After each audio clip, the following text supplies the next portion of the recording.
तो hello dear student, स्वागत आप सभी का नीट शास्त्र पर। मैं हूं डॉक्टर प्रतीक सिंह।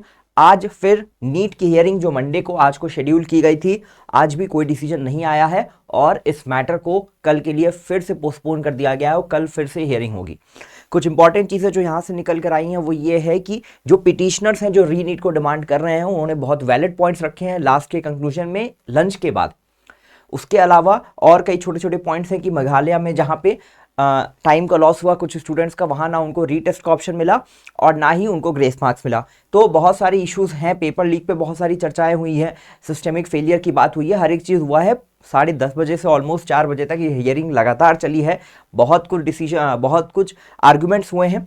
उन सब में मेजर पॉइंट्स जो निकल कर आए हैं वो यही हैं कि अभी तक में सुप्रीम कोर्ट जो है वो या चीफ जस्टिस की बात कर लें, जजेस की बात कर लें, तो बहुत ज़्यादा रीनीट के फेवर में चीज़ें नहीं हैं। लेकिन लंच के बाद का जो डिसीजन, जो डिस्कशंस हुए हैं, जो आर्ग्यूमेंट्स हुए हैं, वो बहुत ही वैलिडली या बहुत ही स्ट्रांगली जो पिटिशनर्स उन्होंने अपनी बातों को रखा। 2015 में जो सुप्रीम कोर्ट में डिसीजन दिया था AIPMT को दोबारा करवाने का, उसमें 44 स्टूडेंट्स का पता चला था। लेकिन कोर्ट ने ये बोला था कि अगर एक भी स्टूडेंट गलती से बच जाता है और वो एग्जामिनेशन प्रोसेस के थ्रू चला जाता है और एक भी मेडिकल सीट को खराब करता है, तो ये जो है एक डिजर्विंग बच्चे की सीट ले रहा है और ऐसे में पूरे एग्जाम को कैंसिल कर देना चाहिए।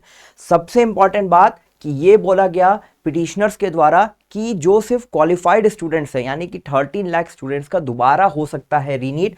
इस पे बहुत बड़ी बातें हुई हैं, इस पे बहुत इंपॉर्टेंट हो सकता है, डिसीजन आ सकता है।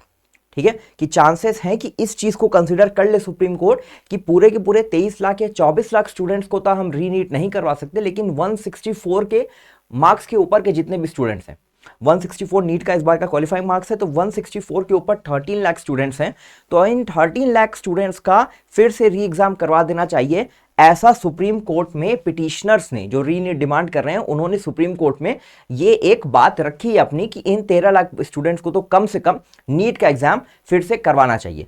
इसके अलावा जो फिजिक्स का कंट्रोवर्शियल क्वेश्चन है जिसमें 2 ऑप्शन सही हैं, बहुत सारे स्टूडेंट्स ने अटेम्प्ट नहीं किया, बहुत सारे स्टूडेंट्स हैं जिन्होंने उसको अटेम्प्ट नहीं किया, वो भी पिटीशन आई थी।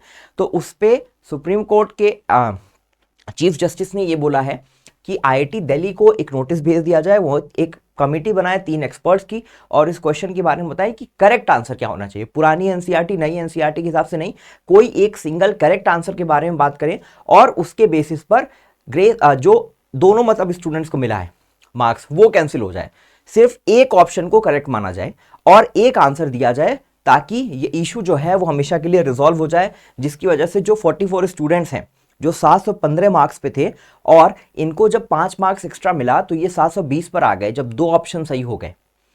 तो इसको रिजॉल्व करने की भी बात हुई है। तो IIT दिल्ली कल दोपहर में 12 बजे तक उनको बोला है कि IIT दिल्ली इसका एक सिंगल करेक्ट आंसर जो है वो बताए कोर्ट को और उसके बेसिस पर आगे डिसीजन होगा और कल ही जो है वो फाइनल फैसला आएगा। आज तो कोई भी फैसला नहीं आया है। तो यही था इस वीडियो में आज का पूरा कंक्लूजन। नीट शास्त्र के साथ जुड़े रहें नीट काउंसलिंग की सारी अपडेट्स के लिए। Thank you so much.